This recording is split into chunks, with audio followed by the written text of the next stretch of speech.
ሰላም ጤና ይስጥልን እንዴት አምሽታችኋል ውድ ገበያ ስፖርት ቤተሰቦቻችን እነሆ ይሄው በቀጠሮ መሰረት ጧት ላይ ያነሳነው ፕሮግራም አሁን በደንብ የበለጠ እንዳሰሰው ሰዓቱን ጠብቀን መተናል ታዲያ በዛሬ ቆይታችን ላይ ፊፋ እውነት ዓለም ዋንጫውን ሊሸጠው ነው ወይ ብለን ስለ ፊፋ አጠቃላይ ሊሸጥ ስለታሰቡት የፊፋ ድርሻዎች በስፋት የምናነሳ ነው የሚሆነው ማለት ነው። ጧት ላይ በተወሰነ መንገድ ዳሰነው ነበር የበለጠ ዝርዝር ጉዳዮችን ግን በአመሻሽ ልዩ ፕሮግራማችን እንመለከተዋለን ተባብለን ነበር። ታዲያ እናንተም እስከመጨረሻው ድረስ በመቆየት ይህንን ፊፋ ፎርዋርድ ኢንተርፕራይዝ ወይም ደግሞ ኤፍኤፍኢ የተሰኘውን አዲሱን የንግድ ተቋም ለማቋቋም የተደረገውን አነጋጋሪና ውዝግብ የፈጠረውን ጉዳይ በስፋት የምንመለከተው ነው የሚሆነው። ሮቤል አብርሃም ደግሞ ፕሮግራሙ ወደ እናንተ አዘጋጅቼ የማቀርብ ነው የሚሆነው። ቆይታችሁ ይቀጥል።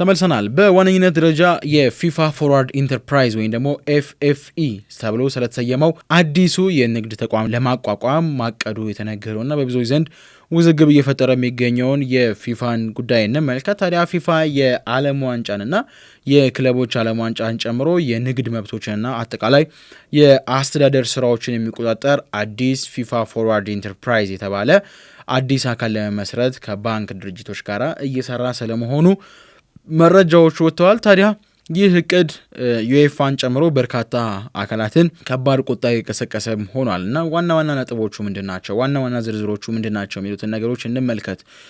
ሁሉም ማለት በምንችልባቸው ደረጃዎች አህጉሮቶች እንደሚከተላቸው በፌዴሬሽናቸው በኩል መግለጫቸውን እየሰጡ ነው የሚገኘው። እነሱስ ምንድነው የሚለውን ከመመልከታችን አስቀድሞ ዋናው ዝርዝሮቹን እንመልከት። በዋነኛው ደረጃ የግል ባለሀብቶችን ተሳትፎ ነው። በዚህ የዓለም ዋንጫ መድረክ ላይ አዲሱ ተቋም እስከ 4.2 ቢሊዮን የአሜሪካ ዶላር ካፒታል ለመሰብሰብ ያቀደ እንደሆነ ነው የተገለጸውና ከኢንቨስትመንት አጋሮች መካከል የጆሽ ኮቭነር ወይም ደግሞ የጆሽ ትራይቭ የተሰኘው የካፒታል እንደተጠቀሰም ነው የሚገኘው ማለት ነው። ታዲያ የጆሽ ኩሽነር ካፒታል ምንድን ነው የሚለውን ነገር የበለጠ ከማንሳታችን በፊት በዋነኝነት ደረጃ 4.2 ሚሊዮን የአሜሪካ ዶላር ካፒታል ሊሰበሰብ የታቀደበት መንገድ ምንድን ነው፣ በምን ዓላማ ውስጥ ነው ያ 4.2 ቢሊዮን የሚሰበሰበው የሚለውን ነገር ነው የምናነሳው። ታዲያ ይሄ ባለሀብቶችን በማሳተፍ ድርሻውን በመሸጥ አክሲዮኑን ከዛ በኋላ የሚኖሩትን አስተዳዳሪ ጉዳዮችን የበለጠ ብሪፍ ለማድረግ ነው እና እሱም ብቻ አይደለም፣ ሞር ደግሞ ካፒታላይዝድ የሚደረገው ይሄ ከዩኤስኤ ባንክ ጋር በመሆን ነው ጂፒ ሞርጋን ጋራ በመሆን በአጠቃላይ በሽርክና ለመስራት እንደሆነ ነው የተገለጸውና የፊፋ አቋሙ በዚህ ጉዳይ ላይ ውጭ ያሉ ባለሀብቶች ወይም ደግሞ ይሄ ማይኖሪቲ ድርሻቸውን ብቻ እንዲኖራቸውና በአጠቃላይ በስፖርቱ አስተዳደር ላይ ምንም አይነት የስራ ድርሻ እንደማይኖራቸው አስታውቆ ነው ይህንን ነገር የሚጀምረው። ታዲያ የፊፋ አቋም ይሄ ነው ካልን ዓላማው የእግር ኳስ ልማት የገንዘብ ድጋፍ ከ10 ሚሊዮን በላይ ከፍ ማድረግ እንደሆነ ነው የተገለጸው ማለት ነው። በነገራችን ላይ የእግር ኳሱ ድጋፍ ከ10 ቢሊዮን ዶላር በላይ ይሁን እንጂ በዚህ እቅድ ውስጥም ፊፋ አንዱ ራሱ ተጠቃሚ ነው እንደ ካምፓኒ። ፕላስ ደግሞ አመራር ላይ ያለው ጆዋኒ ኢንፋንቲኖ በደኪሱ ይሄ ነገር ሚሳካ ከሆነ እስከ 10 ሚሊዮን ዶላር ድረስ ሊያገኝ እንደሚችል ነው መረጃዎች የሚወጡት እና ግን ይሄ ውሳኔ የሚጸናው እንዴት ነው? 211 አባል ሀገራት ይህንን ሀሳብ ተስማምተው ሲያጸድቁት ነው ማለት ነው። ይሄ ታዲያ ይጸድቃሉ የራሱን የቻለ ጉዳይ ነው። ግን የኢንፋንቲኖ ሚና አሁን እዚህ ላይ በደንብ ብንመለከተው ማንሳት ይጠበቅብናል ብዬ የማስበው ዋነኛ ጉዳይ እሱ ነው። ምክንያቱም የሀሳቡ መሪም ከመሆኑ ባሻገር የበለጠ ነገሮችን ኮንትሮል የሚያደርገውም እሱ ነው እና የፊፋ ፕሬዚዳንት እንደመሆኑ መጠን ለተጨማሪ የእድሜ ዘመን ከታጩት በኋላ አዲስ የሆነ ስትራቴጂ መንደፍ ነበር የፈለጉት። ታዲያ አሁን በጣም ጥያቄ የተነሳባቸው ነው የሚገኘው ከዓለም ዋንጫው ጋር በተያያዘ አሁን በዚህ ዓለም ዋንጫ ጋር በተያያዘ ለአንዱ ቡድን ያደላሉ፣ ገንዘብን ያስቀድማሉ ምናምን ብዙ ርዕሶች እየተሰጣቸው ባለበት በዚህ ሰዓት ላይ ቦታቸው በሌሎች ተቀናቃኞች የሚነጠቁት የሚያጡት ከሆነ ያው የበለጠ እነሱ ተጎጂ እየሆኑ ነው የሚመጡት። ስለዚህ ያንን ነገር ለማስተካከል አዲስ አካል ቢውል ሊያደርግና የዛ አካል ምን ለመሆን ያሰበው ማለት ነው ኮሚሽነር ለመሆንና በኮሚሽነርነት ሊመራው እንደሚችል ነው የሚጠበቀው ማለት ነው። ሐሳቡም እንደዛ ነው የወጡት ያሉት መረጃዎችም በተጨማሪ ሁሉም 211 አባል ሀገራት እንዳልኳችሁ እስከ $20 ሚሊዮን የአንድ ጊዜ ካፒታል የማግኘት እድል የሚሰጥበት ነው። ይህም ራሱን የቻለ አለው ኤፍኤፍፒ የፊፋ ፋስት ፎርዋርድ ፕሮግራም ተብሎ ስም ይወጣለታል። ታዲያ ይሄ ሊመሰረት የታቀደው ለምንድን ነው? ኮሚሽነሩ የዛ አካል ማን ሊሆን ነው? ኢንፋንቲኖ። ኮሚሽነሩ ሲሆን ደግሞ ሞር ከፕሬዚዳንትነት ያለፈውን አንድ ስቴፕ በዚህ ወይ የራሱንም ስልጣን የራሱንም እቅድ የራሱንም እንደ አንድ ተቋም በእግር ኳስ ውስጥ ቢውልድ ማድረግ ነው አቅዱ ማለት ነው። ይህንን የሰሙት ዩኤፋዎች ተቃውሟቸውን እያሰሙ ነው የሚገኘው። ከተቃውሞ መሀል አንደኛው የተነሳው ጉዳይ ምንድን ነው? ማንም ሰው የእግር ኳስ ባለቤት አይደለም፣ የፊፋም ለመሸጥ ይሄ ቀረበ የተባለው የአክሲዮን ድርሻ በፍጹም ሊሆን የሚገባ አይደለም ብለው ነው ያነሱት። ለምንድን ያነሱት? አሁን ላይ ስፔን እንድትበላ እንዲህ ተደርጓል፣ አርጀንቲና እንድትበላ እንደዚህ ተደርጓል። በጣም ብዙ ዲቴሎችን እየተመለከትን ነበር የነበረው። አሁን ያ ተወቃሽ ሲሆን የነበረው ፊፋ ነው። የዓለም እግር ኳስ ክለቦችን ዋንጫ እንዲሁም ደግሞ የዓለም ሀገራትን ዋንጫ በማዘጋጀት ደረጃ ሪስኩ ሙሉ በሙሉ የፊፋ ነው። አሁን ይህን ድርሻ የሚሸጥ ከሆነ በኋላ ላይ በደንብ እመጣላችኋለሁ የፊፋ መግለጫ ላይ ሞር እግር ኳስ አሁን ላይ ስኬጁል በጣም እየጠበበ መጥቷል ከቶርናመንቶች ብዛት። ያንን ቶርናመንት ቢውልድ ሊያደርጉ የሚችሉባቸው ዌዮች ደግሞ እንዲህ ያሉ ገንዘብ ማግኛ መንገዶችን ታርጌት በማድረግ ነው እንጂ ደጋፊውን ታርጌት ያደረገ አይደለም። ያንን ሲስተም ኮንትሮል ማድረግ የሚያስችልበትን መፍጠር ሲቻል፣ እነዛን አጋጣሚዎች ማስተካከል ሲቻል እየተወሰኑ ያሉት እየተካሄደበት ያለው ርቀት ከጊዜ ወደ ጊዜ አንድ ስቴፕ ከፍ ባለ ቁጥር ሞር ፊፋ የራሱን ጥቅም ያስቀደመ እንጂ እና ደግሞ ይሄ ሀገራትን እንደ ማባቢያ ብለን የምንይዘባቸው መንገዶች ነው ያሉት። ለምሳሌ አሁን መመልከት ካለብን የፊፋ ይሄ ፎርዋርድ ኢንተርፕራይዝ የተባለው አዲሱ የሚጨመረው ነገር በዋነኝነት ከያዛቸው ነገሮች አንደኛው የፋይናንስ ምንጭንና አጋሮችን ነው አይደለ? አሁን የጂፒ ሞርጋን ቅድም እንዳልኳችሁ ግዙፍ የአሜሪካ የባንክና የፋይናንስ ተቋም ነው። ታዲያ ይሄ የጂፒ ሞርጋን ፕሮጀክቱን በማቀድና በፋይናንስ ማሳበብ ሂደቱን ከፊፋ ጋር በቀጥታ እየሰራ እንደሆነ ፕላስ ደግሞ ያ ሲሰራ የበለጠ ጋራንትድ እንደሆነ ለእንደዚህ አይነት ነገር ላይ ሞል ካፒታላይዝድ አድርገውት ያንን ስራ ከዛ በኋላ ከሚገኘው ኢንካም ሞር ፕሮፊቶችን ጌን ማድረግ ነው ታርጌታቸውና የትራይቭ ካፒታል አለ።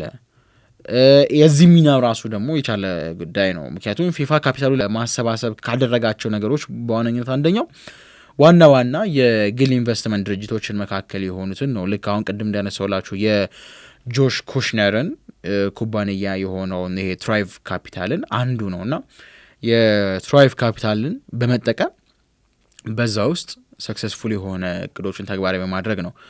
ሌላኛው ቅድም ያልኳችሁ ማባቢያ ነው። በተለይ ይሄ ኤፍኤፍፒ የተሰኘው ማባቢያ በጣም ይሄ ድሃ የሚባሉትን ሀገራቶችን ማሸነፍ የሚችልበት ሁኔታዎች ነው ያሉት። ምክንያቱም አሁን $20 ሚሊዮን የአሜሪካ ዶላር ለየአንዳንዱ 211 አባላት ሀገራት ማጽደቅ ይቻላል ይሰጣል ከተባለ አሁን ኢትዮጵያ ይህን ሀሳብ አልስማማም ብትል ምክንያቱም $20 ሚሊዮን የአሜሪካ ዶላር ይሰጣታል። ያንን ወደ ሀገርኛ መምታቱን እንተውና በዛ $20 ሚሊዮን የአሜሪካ ዶላር አሁን ላይ በጣም ብዙ እቅዶች ነው ያሉት በሀገራችን ላይ በተለይ ከአፍሪካ ዋንጫ ማዘጋጀት ጋር በተገናኘ ስታዲየሞች ላይ ፈንድ መደረግ ይችላል። እነዛ ነገሮች በስታዲየም ስራዎች ላይ ያላለቁ በዚህ ስራ ውስጥ መጠናቀቅ የሚገባቸው ኢንፍራስትራክቸሮች መሙላት የሚችሉባቸው ሁኔታዎች ናቸው የሚኖሩት እና ስሩ ፕሮሰስ እነዚህ ደሃ ሀገራቶች ብለን የምናነሳቸው በተለይ ይሄ ካፒታል የሚያስፈልጋቸው ሀገራት እንደ ማባቢያነት የሚጠቀሙበት ነው። አላማው ምንድን ነው? ጀርባ ያለው ስራ ምንድን ነው የሚለው ፊፋ እንደዚህ አድርጎ ካሳመነ በኋላ በሚኖሩት አጋር ድርጅቶች ለምሳሌ አሁን የቶርናመንትን ቁጥር ዓለም ዋንጫን ወደ 64 አሳድጎታል። ያም እንዳለ ሆኖ በክለቦች ዓለም ዋንጫም ፎርማቱን የሆነ ታይም ላይ ከፍ ሊል ይችላል አናቀው።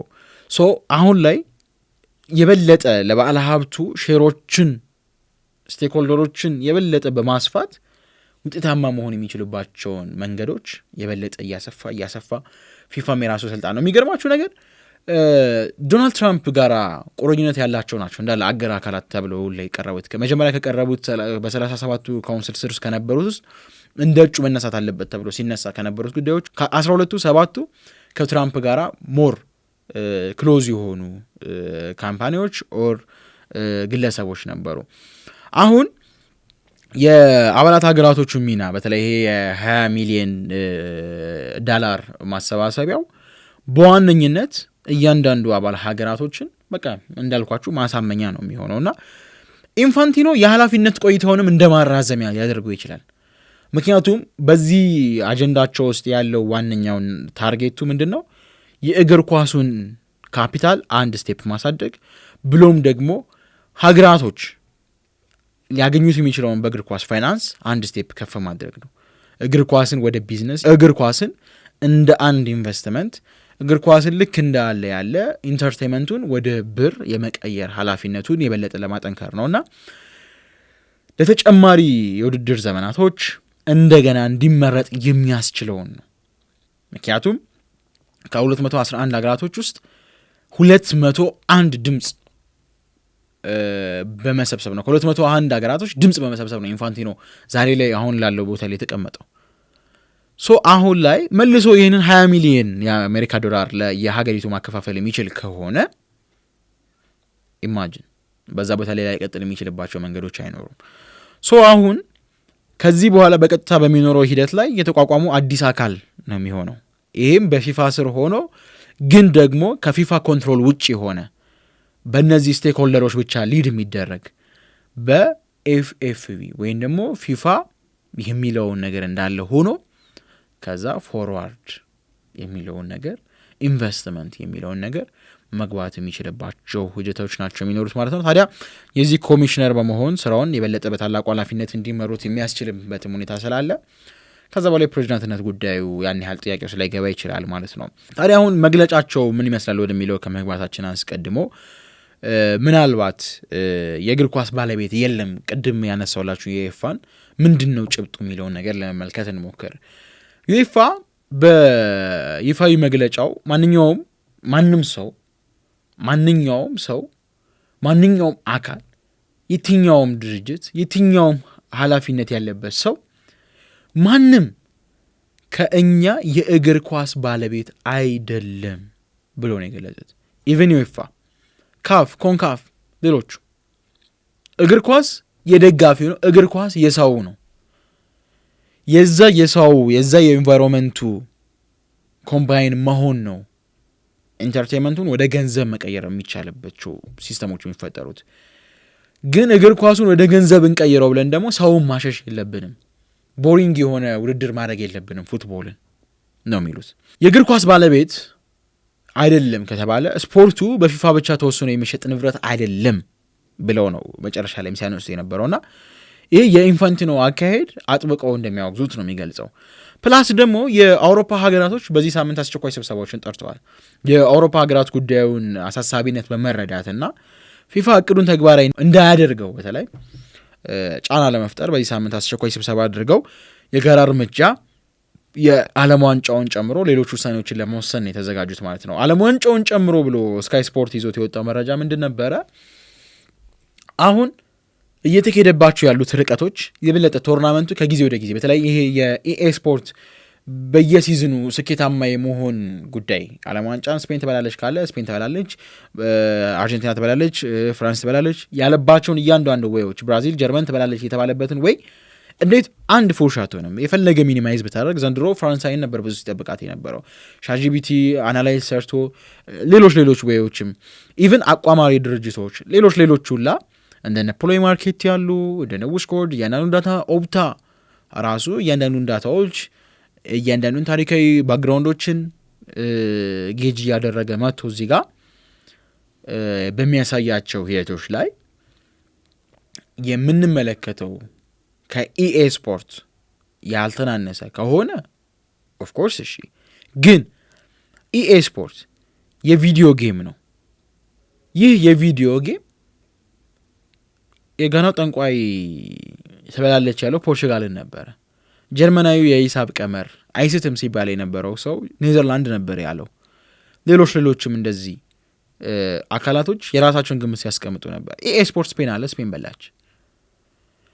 አርጀንቲና ትበላለች አለ፣ በላ።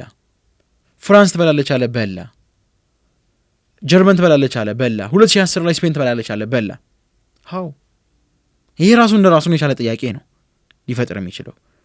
ከነሲምሰን በላይ ሆነ ማለት ነው ይሄ ነገር ራሱ እንደ አንድ ጥያቄ ሊመለከት ይገባል። የኢፉትቦል አሶሲዬሽኑ የቪዲዮ ጌሙ በተለይ እንደዛ ተብሎ ከተሰራ ሊገመገም ይገባቸው ውስጥ አስተዳዳሪ የሆኑ ጥያቄዎች ይመጣሉ። ስለዚህ ይሄ በፊፋ ብቻ ተወስኖ የሚሸጥ ንብረት አይደለም። በቃ አሁን ይሄ ኳሱ የህዝቡ ነው፣ ወደ ህዝቡ መመለስ አለበት ነው ጥያቄውና አስቸኳይ ስብሰባቸው ደግሞ በዋነኝነት ይሄ ዓለም ዋንጫን ጨምሮ ሲል ስካይ ስፖርት የገለጸው ከውድድሩ መውጣትን ስለማሰብ ነው።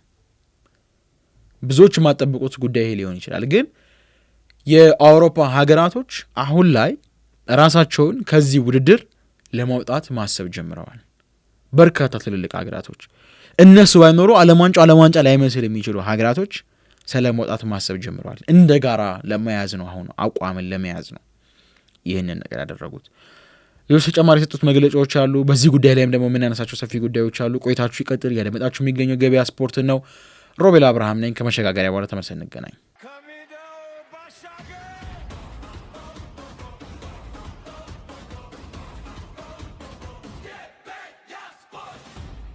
ተመልሰናል። የአውሮፓ ሀገራቶች ዓለም ዋንጫ ስላለመሳተፍ ማሰብ መጀመራቸውን ነበር እያነገርኳቸው የነበረውና በዚህ ሳምንት ውስጥ ይከናወናል ተብሎ የተጠራው አስቸኳዩ ስብሰባ ይህንን የበለጠ ተወያይተው አንድ የጋራ አቋም ላይ መድረስ ነው።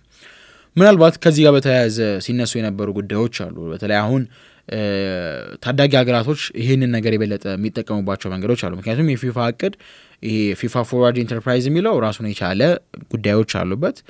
ፕላስ ደግሞ የፊፋ ፋስት ፎርዋርድ ፕሮግራም ወይም ደግሞ ኤፍኤፍፒ የምንላቸው ነገሮች ሞር ሀገራቶቹን ልክ እንደ ድጎማ እንደ ማባበያ እንዳልነው አይነት ጉዳይ ነው እና በዚህ ውስጥ የእግር ኳስ መሰረተ ልማት ግንባታ አለ። ራሱን የቻለ ይሄ ሀገሪቶች ለብሔራዊ ማሰልጠኛ ማዕከላት የሚከፍቱባቸው ወዎች አሉ። የልማት መርሃ ግብር እድገት አለ። ከዚህ ጋር የበጀት ድጋፍ በተጨማሪ ለወጣቶች እግር ኳስ፣ ለሴቶች እግር ኳስ የሚሰጡ ጉዳዮች አሉ። አውሮፓውያን ደግሞ የዚህ ኢሹ የለባቸውም። ለዛም ነው ያወጡትን መግለጫ በደንብ ላንብብላችሁ። እግር ኳስ አሁን ለደጋፊዎች እየተሰራ አይደለም ይላል መግለጫው ሲጀምር። እግር ኳስ የንግድ ግዛት እየሆነ ነው። እግር ኳስ አሁን ለደጋፊዎች እየተሰራ አይደለም፣ ይልቁን አሁን ላይ እግር ኳስ የንግድ ግዛት እየሆነ ነው። ይሄ ቃል ምንም የተለየ ትንታኔ ወይም ደግሞ የተለየ ቃል መፍጠር የማያስፈልግ ነው። ዘመናዊ እግር ኳስን ስንመለከት ይላል ሲቀጥል መግለጫቸው፣ ለራሳቸው ቀላል ጥያቄን እንጠይቃለን። ለራሳቸው ይህንን ጥያቄ ብንጠይቅ በቀላሉ መልስ የምንሰጠው አጋጣሚ ነው። ምክንያቱም ይህ ጨዋታ ከእንግዲህ ማንን ለማስደሰት ተብሎ ነው የሚሰራው? ይህን ጥያቄ መመለስ የሁላችንም ድርሻ ነው። ምክንያቱም እግር ኳስ አሁን ለደጋፊዎች እየተሰራ አይደለም ይላል ከላይ። ከዛስ እግር ኳስ የንግድ ግዛት እየሆነ ነው ይላል። ከዛስ ዘመናዊ እግር ኳስን ስንመለከት ለራሳችን ቀላል ጥያቄ እንጠይቃለን። ይህ ጨዋታ ከእንግዲህ ለማን ነው እየተሰራ ያለው? ማንን ለማስደሰት ተብሎ ነው እየተሰራ ያለው? ኪስን ለመሙላት ነው። ለዛስ ብለው ያስቀመጡት ነገር ምንድን ነው? ጆዋኒ ኢንፋንቲኖ ስልጣን ከመረከቡ ወዲህ እግር ኳስ ማለቂያ የሌለው የሙከራ ሜዳ ሆኗል አለ። በየቶርናመንቱ በየሲዝኑ አዳዲስ ፎርማቶች፣ በየሲዝኑ አዳዲስ ሁነቶች ናቸው እየተፈጠሩበት ያለው በዚህ እግር ኳስ መድረክ ላይ። ለዛም ነው ከስልጣን ከተረከበ ወዲህ እግር ኳስ ማለቂያ የሌለው የሙከራ ሜዳ ሆኗል። እያንዳንዱ ኤክስፐሪመንት ፊፋ ወርልድ ካፕ በ4 ዓመት አንዴ መከናወን ጀምሯል። ሲከናወን ቲሙ በምን ያህል ዳይሜንሽን ነው የሚሄደው? አጠቃላይ ቲሙ ሂደት ምንድን ነው? ዑደቱ ምን ይመስላል? በየሲዝኑ ኦሎምፒክ አለ። በየሲዝኑ ክረምት ላይ የአህጉራቶች ውድድር አለ። ለምሳሌ ካፍ አሁን ወደ ክረምት ይመጣል። የአፍሪካ ዋንጫ ከእንግዲህ ወዲህ እንዲደረግ የተደረገበትም ራሱን የቻለ ፊፋ በጫናቸው ነው። ፓትሪክ ቪሶፔ ላይ እሱን ራሱን የቻለ አጀንዳ ስለሆነ አልገባበትም። ዩሮ አለ በየ2 ዓመቱ አንድ የሚከናወን ኮፓ አሜሪካ አለ። እነዚህን ሁደቶች እያሉ ዘንድሮ ዩሮ ከተከናወነ ኔክስት ይር ኮፓ ነው፣ ኔክስት ይር የኤዥያ ካፕ ነው፣ ኔክስት ይር እያለ ይቀጥላል። አፍኮን ነው ከእንግዲህ በኋላ በምን አይነት የሬንጅ ታይም ውስጥ ነው ክለብ ዓለም ዋንጫ የሚደረገው? ፊፋ የራሱን አልጎሪዝም እየፈጠረ ስለሆነ ለዛም በሚል ነው። ታዲያ በየአመቱ አዲስ ውድድር፣ አዲስ ማስፋፋት፣ አዲስ የንግድ ስምምነት እንዲሁም ከቀድሞ ማህበረሰብ ንብረት የሆነው ስፖርት ተጨማሪ ግጥሚያዎች፣ ተጨማሪ ገንዘብና ተጨማሪ ኃይል ለመጭመቅ የሚደረግ አዲስ ሙከራ ያደርጋል ይላል መግለጫው። ከዛስ የዓለም ዋንጫ ከ32 ቡድኖች ወደ 48 ቡድኖች ከፍ ብሏል። አሁንም ድንበሩን ይበልጥ ለማስፋት ውይይቶች እየተደረጉ እንደሆነ ሰምተናል። የክለቦች ዓለም ዋንጫ ብዙ ተጫዋቾች፣ ብዙ አሰልጣኞችና ደጋፊዎች ፈጽሞ ያልጠየቁት ቢቀር ደስ የሚላቸው ለአንድ ወር የሚቆይ የስቃይ ትርኢት ሆነዋል ይላል። ተጫዋቾች አይወዱትም፣ ማረፍ ነው የሚፈልጉት። ምክንያቱም ሁሉም ሀገራት የተጣጡ ቡድኖችን ነው የምትገጥመው። ኦፍኮርስ የክለብ ምርጡ ልትባል ትችላለህ። ልክ እንደ ቼልሲ ወርቃማ ባጅ ለ4 ዓመት ሙሉ ታስር ትችላለህ።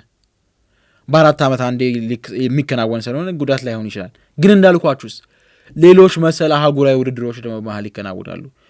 በምን ሰዓት ነው ተጫዋቾች የሚያርፉት? አንዴ ሮድሪ ምን አለ፣ በዚህ ከቀጠለ የእግር ኳስ ስኬጁል በ28 ዓመት ጫማ መስቀል ሊጀመር ነው፣ ኖርማል የሚሆንባቸው አጋጣሚዎች ናቸው የሚኖሩት አለ። ምክንያቱም ዴይ ቱ ዴይ ፕራክቲስ ማታረግ ከሆነ እነዛ ነገሮች ውጤታማ እየሆን ካትሄድም። የክለብ ፉትቦል በዚህ ሬንጅ ውስጥ 1 ወር ነው የተቋረጠው። ግን ተቋረጠ ብለን ማንሳት አንችልም። በዓለም ዋንጫ የነበሩ ተጫዋቾች ዓለም ዋንጫ አለው። ለፕሪሲዝን ግን ወዲያውኑ የጀመረዋል። ዓለም ዋንጫ ሳይጠናቀቅ ፕሪሲዝን ጌም የጀመረው እንደ ማንቸስተር ዩናይትድ ያሉ ቲሞች ቡድናቸውን በዓለም ዋንጫ የሚጫወት ቲም ከሆነ እንዴት ነው ለቀጣይ ዓመት ዝግጅት የምፈጥረው? በመሀል ረፍት ጋፕ አለ። ቼልሲ አምና የፕሪሲዝን ጨዋታ አድርገዋል። ማንቸስተር ሲቲ አምና የፕሪሲዝን ጨዋታዎች አድርገዋል። ክለቦች ዓለም ዋንጫ ላይ ረጅም ጊዜያቸውን አሳልፈው ነው የመጡት። ምንም አይነት የወዳጅነት የአቋም መፈተሻ ጨዋታ ሳያደርጉ ነው ሲዝኑ የጀመሩት። ለሲዝናቸው ለሁለቱም ቡድኖች እንደ አንድ መበላሸት ምክንያቱም ያ ነበረ። በርካታ ተጫዋቾች ተጎድተውባቸው ነበረ። ሲቲ በሂላል ሲሸነፍ የነበረውን ደካማ አፈጻጸም ከድካም ከዝለት የመጣ እንደሆነ ተመልክተ ነው ነበር እና ከብር ጋር በተያያዘ ከገንዘብ ጋር ተያይዞ የፊፋ የበለጠ እቅድ ነገሮችን የበለጠ እየጎዳ ያለ ነው የሚሆነውና የክለቦች ዓለም ዋንጫ ብዙ ተጫዋቾችና አሰልጣኞች እየደገፉት አይደለም። በቃ የስቃይ የአንድ ወር ትርኢት ሆኗል። ይህ ነገር ቢቀር እያሉ ነው የሚገኙትና የእግር ኳስ የጊዜ ሰሌዳ ወይም ካላንደር እስከማታውቁት ድረስ የተወጠረ ሆኗል። ዩናይትድ ዛሬ ጨዋታ አለው ሲባል ትናንት ተጫውቶ የምትልበት ጊዜ የሚመጣ ነው የሚሆነው። በጣም ከመቀራረቡ የተነሳ በሳምንት 3-4 ጨዋታ የሚያደርግ ቡድን ይሆናል። አንድ ተጫዋች በወር 6-7 ጌም ሊያደርግ የሚችልባቸው ሁኔታዎች ሊኖሩ ይችላሉ። በእንደዚህ አይነት ሬንጅ ከሆነ በአመት ላይ አንድ ተጫዋች በፕሪሚየር ሊግ 38 ተጫወተ ብንል፣ በሻምፒዮንስ ሊግ አጠቃላይ 7 ተጫወተ ብንል፣ ብንደምረው ሬንጁ ቢከፋ በ4 ዋንጫ ተጫወተ ብንል አንድ አማካኝ ተጫዋች በትልልቅ መድረክ ላይ ያለ 50 ጨዋታ ሊሆን ነው። ሌሎች ኤክስትራ ቶርናመንቶች ሲኖሩ ደግሞ በምን ያህል ደረጃ ሊሄድ እንደሚችል አስቡት። ያ ደግሞ ምን ያህል ጥበትን ለተጫዋቹ ሊፈጥር እንደሚችል ለክለቦችም ለአሰልጣኞችም ሌላም አሁን ሀሳባቸውንም እየጠቀለልኩ ሊሄድላችሁ የተጫዋቾች ጤናና ደህንነት ግን እየተዘነጋ ቀጥለዋል ይላል የፊፋ መግለጫው። ቀጥሎ ደግሞ ከእግር ኳስ እጅግ ውድ የሆኑ ውድድሮች በሮቻቸው ለግል ባለሀብቶች ክፍት እንዲሆኑ የሚደረገው የቅርብ ጊዜ እቅድ አለ፣ ሰምተናል። ከፊፋ ወርዶ ይሄ ይሁን ተብሎ የተሰጠን ነገር የለም። ግንስ የዓለም ዋንጫ አስተናጋጆች በሚመለከቱት ክርክሮች፣ በፕሮግራም አወጣጥ ላይ ባሉ ስጋቶች፣ በውድድር መስፋት ዙሪያ ባሉ ዝግቦች ወይም በማህበራዊ ሚዲያ ላይ በደጋፊዎች የሚነሱ ማለቂያ በሌላቸው ውንጀላዎች፣ ትችቶች ጨዋታ ከአንድነት ይልቅ ወደ ጥርጣሬ የተለወጠ ነው አለ። ይዊልሲ የእግር ኳሱ ትልቁ ጥንካሬ ሁልጊዜ ታማኝነቱ ነው። ደጋፊዎች ከስፖርታዊ ጽኑነት ይልቅ የንግድ ፍላጎቶች እንደሚበልጡ ማመን ከጀመሩ ጨዋታው ወደ አደገኛ ምዕራፍ ይገባል ይላል። ይሄንን ይሁት ደጋፊዎች ከስፖርታዊ ጽኑነት ይልቅ የንግድ ፍላጎቶች እንደሚበልጡ ማመን ከተጀመረ ወደ አደገኛ ምዕራፍ ይገባል። አንድ ክለብ እኔ መቀላቀል የምፈልገው ፒኤስጂን ብቻ ነው ብሎ ለፒኤስጂ ታማኝ ሆኖ የልጅነት ህልሙ ፒኤስጂ ሆኖ እግር ኳስን ለመጫወት ብሎ አድጎ የሆነ ቲም የተሻለ ነገር ኦፈር ካደረገለት ኦፍ ኮርስ ያ ፐርሰናል ላይፉ ነው። ግን ህልሙን ትቶ ወደ ገንዘቡ ሽፍት የሚያደርግ ከሆነ ለዛ ክለብ የሚጫወተውና ለፔዤ የሚጫወተው አጫወት መንገድ ሴም ኳሊቲ አይሆንም። ለባጁ ብለህ የምትዋደቅባቸው ታይሞች ነበሩ ያሳለፍነው። እዚህ ጋስ ለገንዘብ ብለህ ቤንችሙን ሳንቾን ተመልክተነዋል። አምና ከቡድኑ ጋር መስማማት አልቻለም። ኮንትራቱ በነፃን የተነቀቀው አሁን ሜቢ ወደ ኳታር ክለብ ላይ ያመራ ንግግር ላይ ነው ያለው። ግንስ በነበረው ሂደት ላይ ሲያልፍባቸው በነበረባቸው መንገዶች ላይ በዋነኝነት ደረጃ ከዩናይትድ ጋር በደሞዝ ስምነት ላይ አልነበረም። 1 ዓመት ከምናምን ለዩናይትድ ሳይጫወት ቆይቷል። ግን በሳምንት 350 ሺህ ይወስድ ነበር። ይህ ሰው ለባጁ ይሄን ያህል ፍቅር ቢኖር ኖሮ ሳይከፈለውስ ሊጫወት አይልም? ይሄን ጥያቄ መልሱ ቀላል ይመስለኛል። ሌላው የፊፋ ፕሬዚዳንት ሚና የእግር ኳስ ወጎችን እየጠበቁ ወደፊት መምራት መሆን አለበት እንጂ መቀየር አይደለም። በምትኩ ግን አሁን እየተመለከትን ያለ ነው እጅግ ግዙፍ ውድድሮች፣ ግዙፍ ገቢዎችና ግዙፍ ተጽዕኖች ያላቸውን እረፍት ማሳደድ ላይ ነው። ያለ እረፍት ይህን ያለ እረፍት ማሳደድ፣ ግዙፍ ገቢ፣ ግዙፍ ተጽዕኖች፣ እጅግ ግዙፍ ውድድሮችን ያ ደግሞ እረፍት አልባነትን የሚፈጥር ነው። ያለ እረፍት ነው እያሳደዱ የሚገኙት። አለም ደጋፊዎች መልስ ይገባቸዋል። ተጫዋቾቹ የበለጠ ጥበቃ ይገባቸዋል። ማህበራቱ ግልጽነት ሊሰጣቸው ይገባል። እንደ አጠቃላይ እግር ኳስ የተገነባው በቦርድ ክፍሎች ውስጥ ሳይሆን በስታዲየሞች ውስጥ ነው። የተገነባው በባለሀብቶች ሳይሆን በደጋፊዎች ነው።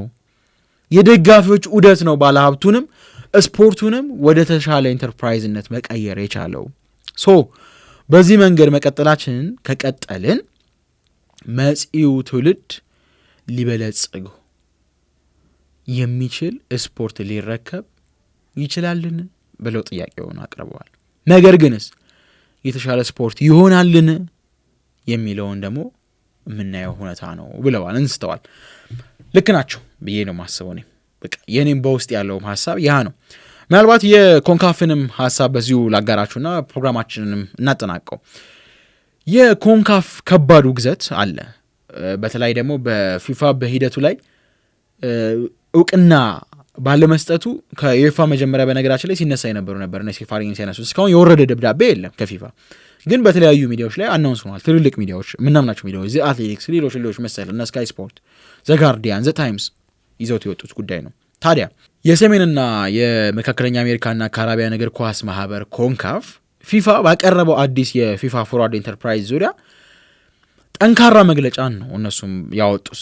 ግን ምንድነው ሞር ቅሬታና ስጋትን የሚገልጽ ነው። ምክንያቱም ማህበሩ በጉዳዩ ላይ ሰማው ይህንን ጉዳይ ሰማው ከሚዲያ ሪፖርቶች መሆኑን ነው የገለጸው። ዩኤፋንም መግለጫም ሲመለከት ማለት ነው። አሁን ኮንካፍ በመግለጫው እንዳስታወቀው ከሆነ ያለው ምንድነው ይህን ያህል ዝርዝር ጉዳዮችን የያዘ ሐሳብ ከሚመለከታቸው አስተዳደር አካላትና ባለድርሻ አካላት ጋር ምንም አይነት ውይይት ሳይደረግ ለህዝብ ይፋ መደረጉ ተገቢ እንዳልሆነ መግለጫችን ልናሳውቅ እንወዳለን ይላል። ከዛስ አሰራሩ ትክክለኛውን የውይይት ሂደት የጣሰ መሆኑንም አጽንኦት ልንሰጥ እንፈልጋለን ካሉ በኋላ የእግር ኳስ ስፖርት ጠባቂዎች እንደመሆናችን መጠን ፊፋም ሆነ አህጉራዊ ማህበሮችና አባል ሀገራት ሁልጊዜ ለስፖርቱ እድገትና አንድነት እንዲሁም ደግሞ ደህንነት ቅድሚያ መስጠት አለባቸው።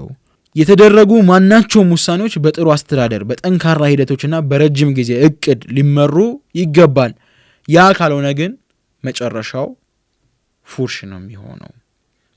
መግለጫውን ሲያጠቃልሉት ምን አሉ? ኮንካፍ መላው የፊፋ ቤተሰብ በተመሳሳይ ኃላፊነትና ግልጽነት መንፈስ እንዲንቀሳቀስ እምነት አለን።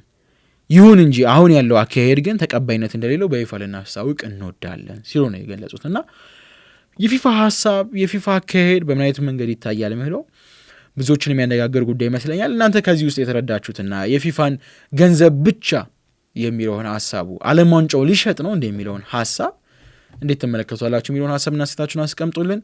ሌሎች ከዚህ ጋር ተያይዘው የሚወጡ ሌሎች ጉዳዮች ካሉ በሌሎች መሰናዶችን ላይ ይዘን እንመጣለን። አዘርዋይስ ያሉት አጠቃላይ ሁነቶች እነዚህ ናቸው። ሳደምጡት የቆያችሁት የሐምሌ 22 የገበያ ስፖርት የአመሻሽ ልዩ ፕሮግራማችን ነበር። ሮቤል አብርሃም ወደ እናንተ አቀረብኩላችሁ። ለቻናላችን አዲስ ከሆናችሁ ሰብስክራይብ እንድታደርጉ እያስታወስኳችሁ መልካም አዳር ተመኘው።